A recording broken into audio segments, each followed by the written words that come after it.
Assalamualaikum warahmatullahi wabarakatuh. Perkenalkan, nama saya Muhammad Ainur Rafiq. Prodi saya Ekonomi Syariah.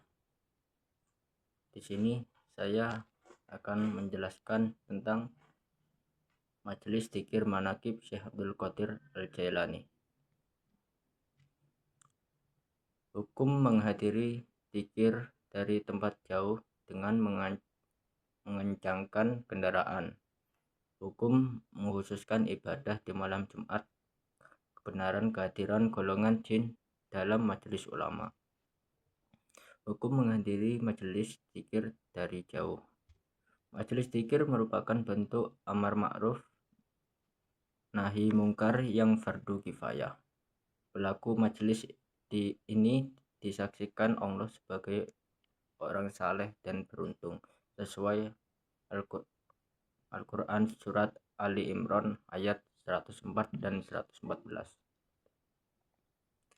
Amar ma'ruf nahi mungkar dalam Islam. Amar ma'ruf nahi mungkar adalah kewajiban umat Islam untuk menyeru kebaikan dan mencegah kemungkaran. Bentuk amar ma'ruf nahi mungkar. 1. Mengarang kitab ilmiah dari berbagai disiplin ilmu. Yang kedua, mendirikan organisasi keagamaan dan pondok pesantren. Yang ketiga, menyelenggarakan majelis zikir seperti tahlil, selawatan, dan manakiban. Larangan mengencangkan kendaraan untuk ibadah.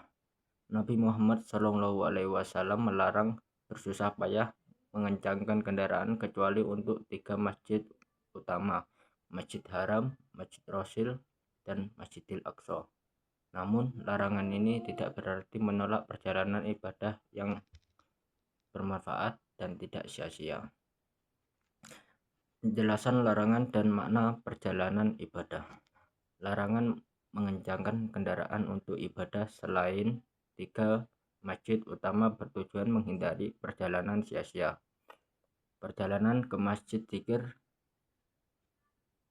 dan tempat ibadah lain yang memiliki manfaat dan tujuan jelas diperbolehkan. Manfaat perjalanan ibadah. Yang pertama, mencari ilmu dan bukti kebesaran Allah. Yang ketiga, menghadiri majelis zikir dan pengajian.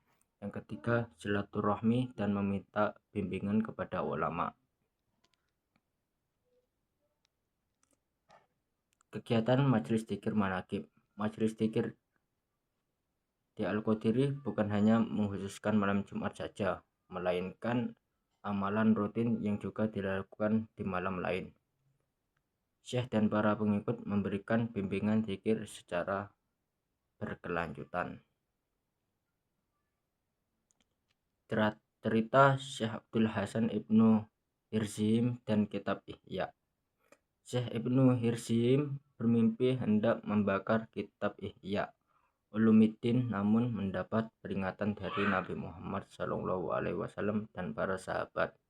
Akhirnya beliau bertaubat dan mengamalkan isi kitab tersebut. Kehadiran jin dalam majelis ulama. Jin adalah makhluk gaib yang mukhalaf seperti manusia dan beriman atau kafir. Mereka belajar syariat dari ulama dan hadir dalam majelis dzikir serta pengajian para ulama dan sholihin. Dalil keberadaan jin dan malaikat di majelis dzikir. Yang pertama, Al-Quran surat Ar-Rahman ayat 33 menyatakan jin dan manusia tidak bisa menembus langit dan bumi kecuali dengan izin Allah. Yang kedua, hadis menyebut malaikat hadir mendengar khutbah dan zikir. Yang ketiga, Syekh Abdul Qadir Al-Jailani menyatakan dirinya pemimpin jin, malaikat, dan manusia. Keutamaan zikir bersama. Nabi Muhammad SAW memuji jamaah zikir yang berkumpul mengingat Allah. Malaikat membanggakan mereka di hadapan Allah dan zikir bersama membawa keberkahan. Pesan penting dari majelis zikir. Yang pertama, amar ma'ruf nahi mungkar adalah kewajiban umat Islam. Yang kedua, ibadah di malam Jumat harus diimbangi dengan ibadah di malam lain. Yang ketiga, majelis dzikir mempererat hubungan dengan Allah dan sesama makhluk. Isi dari semua presentasi saya yaitu menghadiri majelis dzikir dan mengamalkan ilmu adalah jalan mendekatkan diri kepada Allah.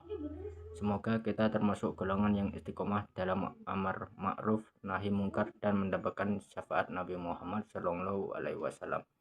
Itu saja yang bisa saya sampaikan, kurang lebihnya saya mohon maaf sebesar-besarnya.